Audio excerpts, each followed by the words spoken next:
Thank you very much.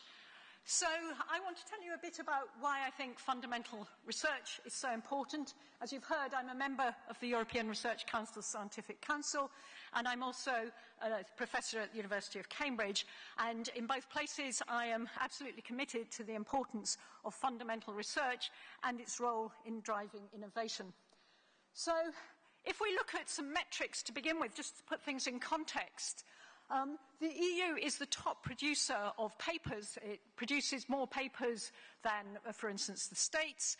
But if we look at the most highly cited papers, then we do indeed lag behind. And on that graph, you can see the relative performances of the US and the EU. The EU is improving, but making sure that we do good fundamental research is important for our innovation strategies. And if we look at the amount of money put into R&D across the EU, I've highlighted there the blue line represents the average across the EU. Again, the EU is rather below, on average, some of the high-performing places like Japan and the States. And the lack of investment in R&D across the EU is a key limiting factor in our performance, and the fact that we don't have highly cited publications at the same rate as countries like the States is also a key factor to bear in mind. So one of the things I want to touch on most specifically is the question of energy and where we are going to find our energy resources for the future, because it seems to me that this is an area where we have this well-known problem of the tragedy of the commons, which is what happens when overall long-term interests, for instance, at the EU level, as held by individual corporations or individual nations acting independently and rationally for their own interests, actually leads to disadvantage for the global situation. And as I say, it's particularly obvious in the case of energy. The data I have is actually from the US, where you can see here, so these are 4 different kinds of energy production, and from where I'm standing, it's hard to see. So there's nuclear fission, fuel cells, photovoltaics, and wind. And the dark curve represents the public investment, and the lighter curve represents the number of patents. And on 3 of those 4, you can see there's a very close correlation. And if we don't have that public investment, we are not going to see the new ideas that may transform our energy economy. And that's something we have to bear in mind, that who funds research is absolutely critical in many situations.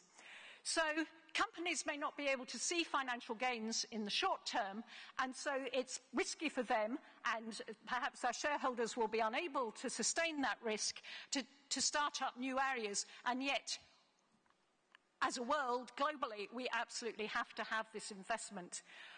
And certainly within the UK, a specific problem we have is that many companies have seen ways to make money, again, for the benefit of their shareholders, simply by restructuring rather than investing in innovation. So who funds research and who benefits from it is a key fundamental question.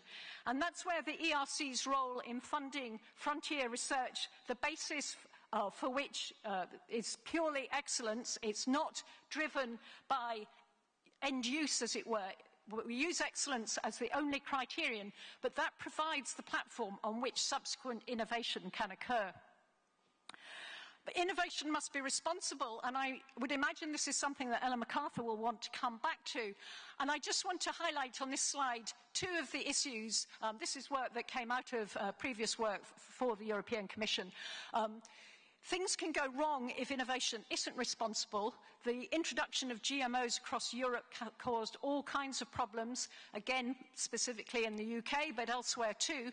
And that was technology push without awareness of the social situation. And similarly, I tie in lack of precautionary measures and technology foresight as being something that can cause innovation to go wrong and be not accepted by the public.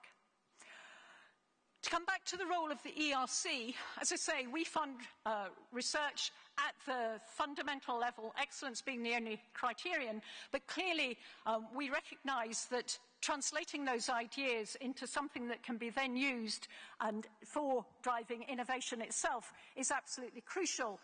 And there is no doubt that there is no linear progression from basic science to multi-million-pound businesses, so I'm not going to advocate the linear model, but if you look at that diagram, you can see there is this so-called valley of death, which a new scheme introduced by the ERC relatively recently is trying to address with a scheme called proof of concept. And in the proof of concept platform, then there is a way to try and package the ideas that have come out of the research from an ERC grant holder to turn it into something that might be attractive to business, might be attractive to venture capitalists. And again, it comes back to the importance of public funding. I'm sticking with the UK here. We have some figures there showing just how far government funding has declined in supporting research in the UK. This is a major problem, and there is a big concern about what has been termed the innovation deficit in the UK.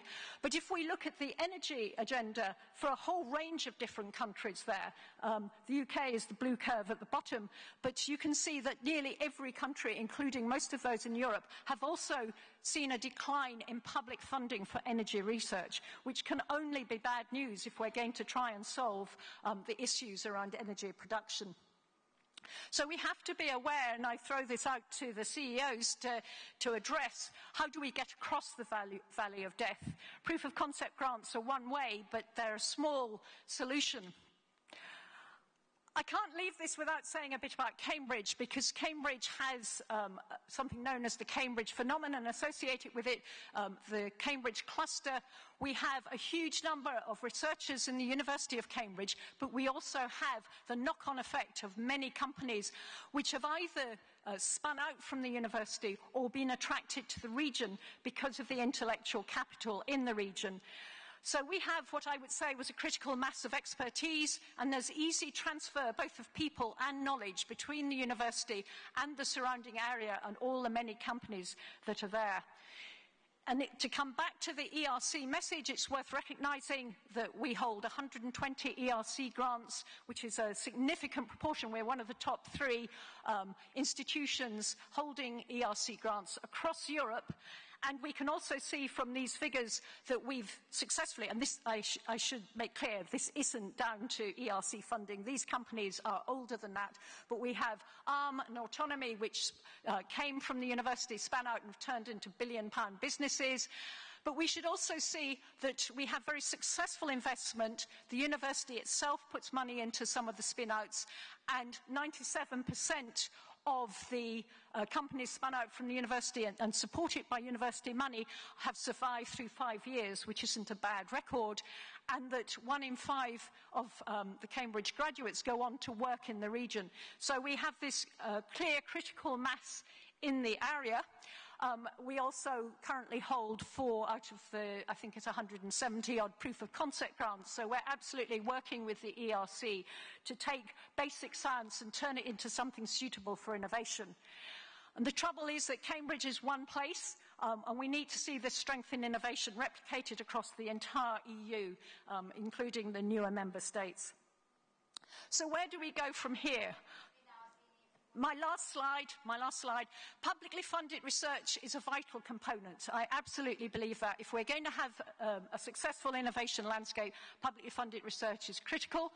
We have to have connectivity and appropriate funding to move from basic ideas to translation into successful products.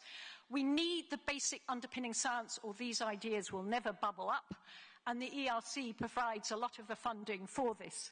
And I'll leave you, one of the things that I'm recently been appointed to is Master of Churchill College. Therefore, I will leave you reading that quote from Churchill as I walk across the podium, because back in 1959, he understood this. Thank you. Thank you so much, Athene. Thank you. So, no doubt there about the scale of the challenge, and no doubt about the importance, as you said, of that investment. Key question here, how do we make sure that you talked about the importance of public funding? How do we make sure we get the maximum bang for bucks?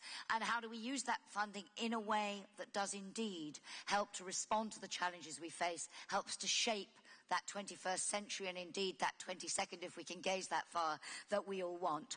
Lots to discuss. Thank you so much, Athene. Sorry for being so tough on timing, but I want to get into the discussion as quickly as possible. I'd now like to invite Pedro Baranda, President of Otis, and Tony Harper, Director of Research and Applied Engineering at Jaguar Land Rover, to come and join Athene and I on the stage. Gentlemen, do make yourselves at home. And before I bring Dame Ellen MacArthur into the discussion, I just wanted to ask our two captains of industry a couple of questions just to get things started. So, strength in innovation, that was the phrase Athene used time and again. For all of you, what are the key drivers for innovation? Its role in our competitiveness, because we know how crucial that will be to our economic future. And what implications, and Pedro, perhaps I could come to you first, as you as a company develop your own business strategy, visions of the future, new business models, what implications does all this have? Please, just a thought from you on that, if you would.